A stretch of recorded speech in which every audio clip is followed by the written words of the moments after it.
Ministro, gracias por estar en Animales. Buenas noches, ¿cómo va? ¿Qué tal? Bien, Luis, gracias. A vos también. Por favor.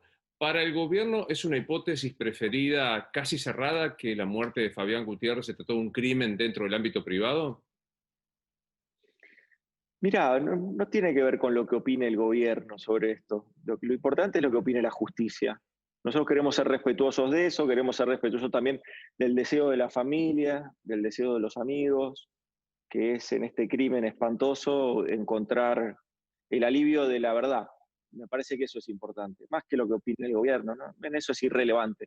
Nosotros sí creemos que hubo no me voy a escapar de la pregunta que me haces, hubo una tensión de parte de una parte de la oposición, de tratar de vincular esto de una forma muy penosa, a alguna vinculación política o motivación política, y la verdad es que nosotros somos muy respetuosos del deseo de la familia, el deseo de los amigos. Esperemos que se descubra la verdad, que se descubra qué pasó y que los culpables paguen. Es eso Mm, solamente. No bien. queremos entrar en esta discusión. Ya hemos dado con claridad cuál es nuestro punto de vista. Pensamos que de ese modo no se hace política, pensamos que de ese modo, cuando uno acusa a otro de, de pertenecer a un espacio político o acusa a otro de estar en un espacio político que manda a matar gente, me parece que es un límite. Me parece que ahí se cruza un límite. ¿Hubo algún tipo de conversación entre la presidencia y la vicepresidente a partir del hecho de tratarse de un exsecretario de ella? No, desconozco eso, desconozco eso. Mm, Eh, lo que sí considero es que todo nuestro frente político eh, y luego también parte de la oposición, yo no quiero ser injusto con esto, tomamos con mucha distancia todas estas cosas que se dijeron durante este tiempo. Por suerte después empezó a bajar un poco el tema, ¿no? mm. Empezaron todos, hasta incluso los dirigentes de la oposición, empezaron a tomar distancia de ese comunicado, que fue un comunicado muy desafortunado, que buscaba generar odio, sembrar miedo. Me parece que no es parte de la Argentina en la que tenemos que transitar ahora, que es una Argentina que necesita con mucha responsabilidad de los dirigentes políticos, porque hay una Argentina, una sociedad muy angustiada, y Mm. lo que nosotros necesitamos, lejos de agravar esa angustia o generar miedo u odio, lo que necesitamos es a esa angustia agregarle esperanza, y este tipo de cuestiones no agregan esperanza, todo lo contrario. Me parece El, que la dirigencia política en su conjunto está llamada justamente a superar la lucha de la pandemia y a pensar el día de mañana. el Instituto Patria habló de una actitud indigna. ¿Hubo indignidad de la oposición con el comunicado que se atribuye a Patricia Bullrich? Sí, yo creo que sí. No tengo duda de que fue así. Para mí, hacer política con la muerte de una persona, hacer política desde un homicidio, me parece muy repulsivo. Esa es la realidad. Mm. ¿Está garantizado para la jefatura de gabinete la independencia en la investigación judicial, teniendo en cuenta que hay una familiar muy directa de la vicepresidenta de la Nación, Romina Mercado, es la fiscal? ¿Para usted está garantizada la independencia de la justicia en la investigación? Sí, yo no tengo dudas con eso. Aparte, eso supondría un prejuicio de vinculación política, que hasta acá no hay nada de eso. Esa es la realidad. Me llevo más por lo que está sucediendo con la justicia allá en Santa Cruz. Me llevo más por lo que ha dicho el abogado de la familia, por lo que mismo ha expresado la familia. No tenemos que solamente digerir lo que quieren que, que consumamos acá en Buenos Aires. Viene todo muy digerido, me parece que tenemos que dejar actuar a la justicia, tenemos que dejar actuar a, realmente a los investigadores y que lleguen a la verdad. Esa es un poco la búsqueda, me parece, de la familia y también de parte de una sociedad que vio esto con mucho estupor. El viernes en Animales, Juan Grabois dijo, si el gobierno no propone un plan de contención social, puede haber toma de tierras o robos de subsistencia. Ishi durante el fin de semana habló de 2001. Hoy Sujarchuk de Escobar dijo, aumentaron las ollas populares. ¿Hay temor de un desborde social por lo que está pasando? Mirá, Luis, desde el primer día este gobierno tomó la decisión del cuidado de las personas, del cuidado de los argentinos y argentinas, del cuidado de su salud. Lo primero, la salud. Eso fue cuando empezó a tomar las primeras medidas y sobre todo el 19 de marzo, cuando decretó el aislamiento social preventivo y obligatorio para todo el país. Ahí mismo, una vez que tomó esa decisión, empezó a generar herramientas para el cuidado de los ingresos de las familias. Y entonces diseñó herramientas de política pública inéditas en nuestro país. El ingreso familiar de emergencia llega actualmente a 9 millones de argentinos y argentinas. La asistencia al trabajo y la producción parte de la apuesta que hace el Estado Nacional con sus recursos para sostener el empleo, sostener las fuentes de empleo adentro de las fábricas, llegó a 2,5 millones de trabajadores y trabajadoras. Cuando se detectó que también era necesario una política para los trabajadores independientes, no solo para los que estaban en relación de dependencia, se diseñó el crédito a tasa cero con subsidio de tasa del gobierno nacional, del Estado Nacional, una decisión política que llega a 500.000 créditos entre monotributistas y autónomos. Así se fue avanzando en las distintas políticas de 8 millones de personas que se calculaban para la asistencia alimentaria directa, la compra de alimentos del Ministerio de Desarrollo Social. Hoy estamos comprando alimentos para 11 millones de argentinos y argentinas. En ese sentido, yo quiero marcar que hubo una política clara de cuidado de las personas, de cuidado de las familias, de cuidado de las fuentes laborales y de cuidado de la pequeña y mediana empresa, de los comercios, que obviamente están siendo muy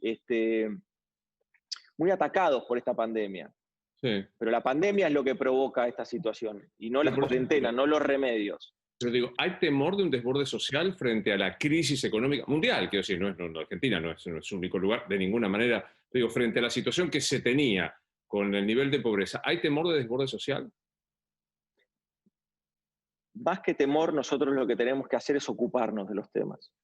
Nosotros tenemos una responsabilidad en la gestión y no tenemos tiempo de expresar esos sentimientos de temor o de miedo. Nosotros tenemos que generar las herramientas de política pública para contener y sostener todas esas variables sociales.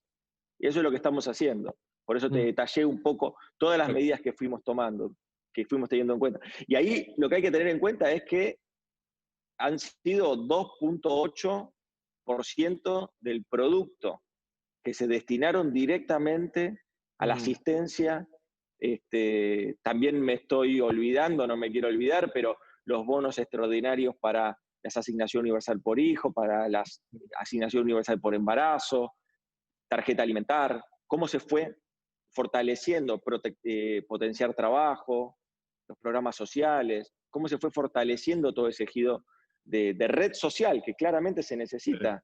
La Argentina de Macri nos dejó con un desempleo que crecía y con una pobreza que crecía permanentemente. Nos dejó con 29.000 pymes menos. Ahora digo, la frase de Mario Viggi diciendo va a ser peor que 2001. Empresas menos en la Argentina. Sí. Bueno, ahí está, ahí lo decíamos. Yo digo, la frase de Viggi va a ser un septiembre peor que 2001. ¿La compartís? No, son características distintas. Me parece sí que obviamente el colchón de parte de la política pública es necesario. Acá lo que ha demostrado también esta pandemia es que el Estado es el que te cuida, se ha revalorizado el rol del Estado y eso me parece que es fundamental. Y eso es algo que en el 2001 no existía, no había un Estado mínimo, un Estado que no tenía herramientas. Acá hay herramientas y hay un presidente que tiene la decisión política. Y eso me parece que es importante también destacarlo. Hay decisiones políticas que después se transformaron en herramientas de política pública, porque el presidente es el que fija las prioridades y después todo el gabinete es el que tiene que trabajar en cumplir con las herramientas necesarias de política pública para llegar a cubrir esas demandas que el presidente está detectando. A propósito de política, ¿hay albertismo? ¿Ya existe el albertismo? No, nosotros para nada. Lo que nosotros hacemos es seguir fortaleciendo el Frente de Todos, lo hemos hecho siempre. Nosotros queremos y creemos que la mayor fortaleza política que tenemos, la que nos llevó al triunfo, fue la voluntad y la vocación de encontrar un diálogo y de encontrar la unidad en el peronismo y la unidad con sectores del campo nacional y popular. Y eso fue el Frente de Todos, que hasta poco tiempo antes de ver la luz parecía muy distante una posible victoria contra el aparato del macrismo. Y sin embargo, en esa unidad se encontró la fortaleza, la unidad de todos, de gobernadores, movimiento de trabajadores, movimiento obrero, movimiento de pymes, de comerciantes, bueno, naturalmente la figura de Cristina Fernández de Kirchner, la figura también de Sergio Massa, es decir, todo eso se fue componiendo. Pino Solanas, es decir, Sí. todo ese gran frente opositor encontró una síntesis en la candidatura de Alberto y nosotros somos los depositarios de esa unidad. Nosotros tenemos que seguir trabajando por esa unidad, no por alimentar facciones, tenemos que trabajar por esa unidad. Bueno, veamos algunos temas muy concretos. Horacio Berbisky publicó en el cohete nuestro domingo el anterior que el 17 sí o sí tiene que entrar el impuesto a la riqueza o la contribución por única vez a los ricos. ¿Va a salir? O sea, ¿el gobierno va a impulsar este proyecto? Es un proyecto que está en el legislativo, que se creó en el legislativo y que se tiene que dar el debate allí. Nosotros lo hemos, desde que tomamos conocimiento del proyecto lo hemos acompañado. Pensamos que es necesario ese tipo de contribuciones. Bien. Como también es necesario lo que estamos mandando el día de mañana, o creo que el día de mañana va a estar yendo al Congreso, que es un gran plan de moratoria de deudas hasta el 30 de junio. Del 30 de junio para atrás, un gran plan de moratoria. Y ahí me parece que es importante. También como programas de alivio, como programas de salida. A veces se habla mucho, bueno, cuáles son los programas de salida. Bueno, esto es un puntapié inicial. Empezar a ver cuál es la necesidad que están teniendo los comerciantes, las pymes, los trabajadores independientes y cómo se puede salir adelante. A partir de este tipo de políticas es que se sale adelante. Está claro. ¿Lo toman como un fracaso al proyecto de Vicentín, que finalmente quedó fuera de juego legislativo, al menos el que planteaba Fernández Sagasti? ¿Es un fracaso el tema Vicentín? No, para nada. A ver, lo que nosotros vemos es que hay una necesidad de que Vicentín se recupere, en primer lugar. El camino para recuperar Vicentín, nosotros pensamos que era uno, y el presidente marcó con mucha claridad que él no es dogmático, ni que se va a enamorar de los títulos, ni mucho menos, sino que dijo, bueno, si yo pensé este camino, si hay otro camino para llegar a recuperar la situación de Vicentín, que recuperar la situación de Vicentín no es recuperar a la empresa, es recuperar a los más de 2.500 productores que hace ya prácticamente un año o más que no cobran. Familias enteras que están desesperadas porque no cobran. Y esto es lo que está sucediendo con Vicentín. Recuperar Vicentín es recuperar a esos pequeños productores que hoy no ven ningún tipo de horizonte con claridad. Hoy por hoy, lo que se está trabajando es en una propuesta que trajo el gobernador Omar Perotti, el gobernador de Santa Fe, el gobernador de tu provincia, vos sos santafesino. Efectivamente. El gobernador de Santa Fe, te haces cargo.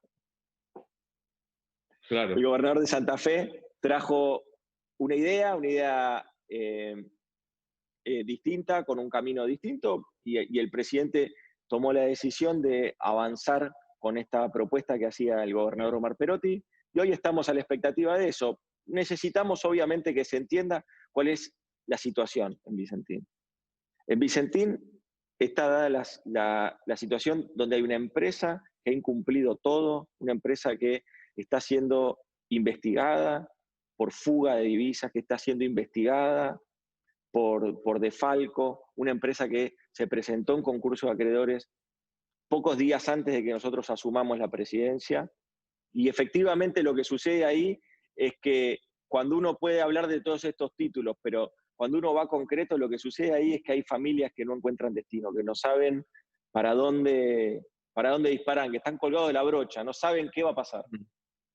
Está claro. Cada vez que aparecen estos temas, Vicentín, o aparece la trágica situación de Gutiérrez y demás, ronda la presencia, al menos en análisis periodístico, de Cristina Fernández de Kirchner. Mirado desde adentro, Cristina Fernández de Kirchner, en esta coalición que preside Alberto Fernández, Cristina, ¿cogobierna con Alberto? Se complementan, se complementan. Cristina es una vicepresidenta excepcional, fue 8 años presidenta. La excepcionalidad de su figura hace que uno obviamente tenga en cuenta su opinión. Y esto es lo que hacemos nosotros. Hay una complementariedad. Esto es un todo, es el frente de todos. A nosotros se nos exigió, se le exigió al peronismo que tenga una mirada más amplia, y la tuvimos y construimos este frente, que es un frente diverso, que tiene ideas distintas, que discute y que tiene democracia interna. Ahora, cuando la ejercemos, a algunos les molesta y nos tratan de dividir. Pero nosotros vamos a seguir unidos, porque cuando nosotros nos desunimos, lo que sucedió es que vino el macrismo y fueron 4 años de hambre y miseria para nuestra gente, de un endeudamiento exorbitante que hasta el día de hoy tenemos que estar viendo cómo el ministro Guzmán lleva adelante una negociación, cómo hacemos para que esa deuda sea sostenible, no solo sostenible en el tiempo, sino fundamentalmente sostenible para un modelo de país que necesita, que ha decidido abandonar la especulación financiera y que quiere ir hacia un modelo de producción y de trabajo. En ese sentido, nosotros no nos vamos a dividir porque tenemos esa responsabilidad histórica. A los que quieren ver a Cristina peleada con Alberto, eso no pasa ni va a pasar. No pasa ni va a pasar. A esta hora que estamos haciendo la nota, lunes a la noche, ¿cuál es el nivel de aceptación de la propuesta argentina por los acreedores externos? No, esos son datos que se van a ir recabando en el tiempo, Luis. Lo que yo te puedo decir es que es una oferta que se ha hecho con la responsabilidad de cumplir con la palabra empeñada. El presidente dijo, voy a reestructurar la deuda, voy a buscar la reestructuración de la deuda, pero lo voy a hacer sin dejar jirones de soberanía en el camino. Lo voy a hacer sin entregar esas prioridades por las que a mí me han votado, sin hacer más ajuste. Ese tipo de negociación, obviamente que es una negociación mucho más ardua. Bien. Resolver el tema de la deuda, como muchos dicen que era muy fácil, claro, era entregando todo. Ahora, si uno discute a partir de la defensa de los intereses de los argentinos, claramente va a encontrar muchas más dificultades en la negociación. Pero estamos dispuestos, nosotros, quiero que se sepa, la Argentina no se fue nunca de una negociación, nunca abandonó una mesa de negociación. Siempre fue prudente, siempre avanzó en cuanto a las ofertas que iba presentando, y el día de hoy se está haciendo expresa una oferta que cumple realmente con estos elementos: Bien. Sostenibilidad y compromiso, pero compromiso con nuestra gente. Pensando que el efecto coronavirus va a durar todo el año, no quiere decir que estemos en cuarentena todo el año, imagino que esto no pasará, habrá que ver lo que dicen los sanitaristas, pero que el efecto va a quedar. ¿Se baraja la posibilidad de proponer suspender las elecciones PASO del año que viene? No está eso en estudio aún. Esperemos de todos modos poder avanzar con otro ritmo con respecto a la lucha contra la pandemia, contra el coronavirus, pero hoy no está en agenda la cuestión de las PASO. Está muy lejano todavía. Ah, claro. Sí, bueno, pensando que ya los próximos 6 meses, los primeros 6 meses hay que trabajar y pensar que pienso que el coronavirus va a seguir, por eso lo preguntaba. Pregunta, como habitante de Lamba, ¿hay más margen para sostener una cuarentena dura después del 17?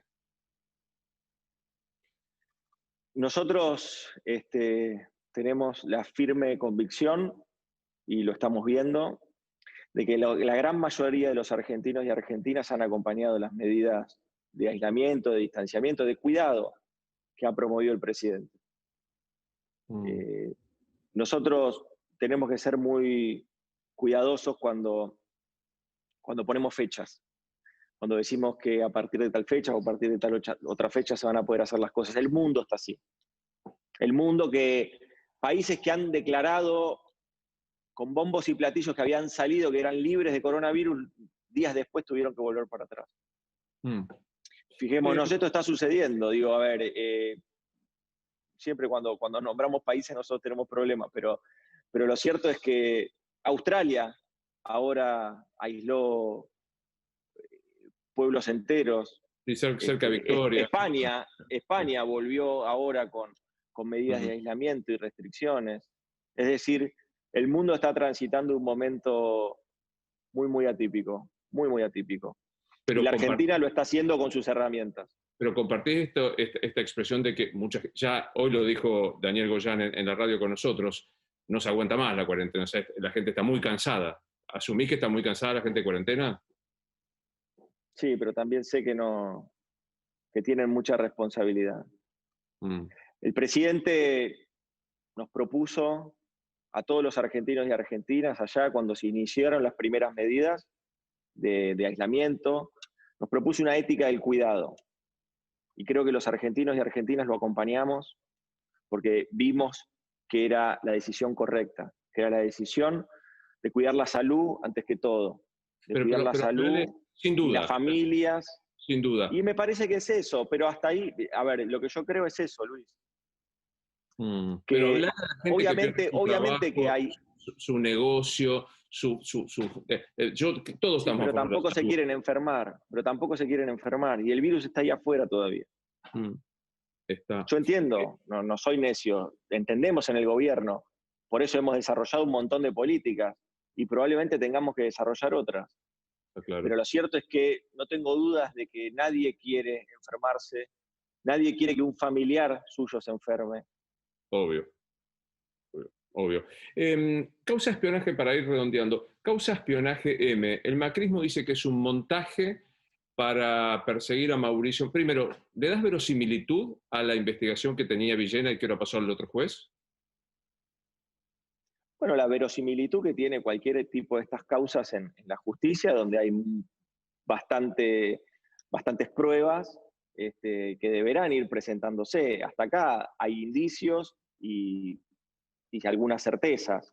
Pero bueno, esperemos que eso avance. Nosotros somos respetuosos de la justicia, somos respetuosos de la independencia de poderes y somos muy respetuosos de lo que hicimos con nuestro testimonio personal cuando nos tocó asumir la presidencia de la Nación.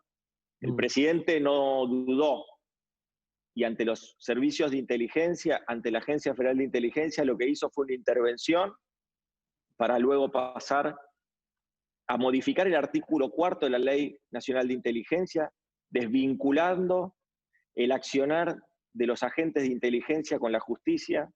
Fíjense, ¿no? Fíjate cómo nosotros fuimos con otras prioridades, cómo nosotros avanzamos con otras ideas y con otras propuestas. Lo otro que hizo el presidente a partir de la intervención fue instruir en el blanqueo de los gastos reservados de la agencia. Está claro. Esta también era una parte, era esto que estaba oculto para todos los argentinos. Bueno, me parece que ahí es donde nosotros estamos marcando una distancia y una diferencia. Y en este punto también, esperamos que se investigue, esperamos que se sepa la verdad. Está claro. Que se sepa la verdad. Apelando a tu experiencia política, ¿te parece posible que Macri haya montado esta red de espionajes para propios y opositores? No lo sé, no me corresponde a mí esa respuesta, porque yo te debería dar una respuesta personal y mi cargo en este caso me lo impide. Yo debería contestarte desde lo institucional, que es esta la respuesta, que se investigue hasta las últimas consecuencias y que caiga quien caiga. ¿Personalmente crees que sí? Institucionalmente no puedo decirlo. ¿Qué opinas de la solicitud que algunos periodistas firmaron este fin de semana reclamando libertad de prensa, preocupados por presuntos avances sobre la libertad de expresión? Bueno, a ver, nuestro compromiso con la libertad de expresión es absoluto. Lo hemos manifestado a lo largo de toda nuestra historia política. Esa es la realidad. Ahora, lo cierto es que evidentemente nosotros vemos ahí que para nosotros, si se quiere hacer una vinculación de esto con el gobierno, es realmente disparatado, disparatado. Lo que sí nosotros vemos es, bueno, nosotros podemos continuar manifestando las veces que sea necesario y las veces que sea requerido nuestra más absoluta,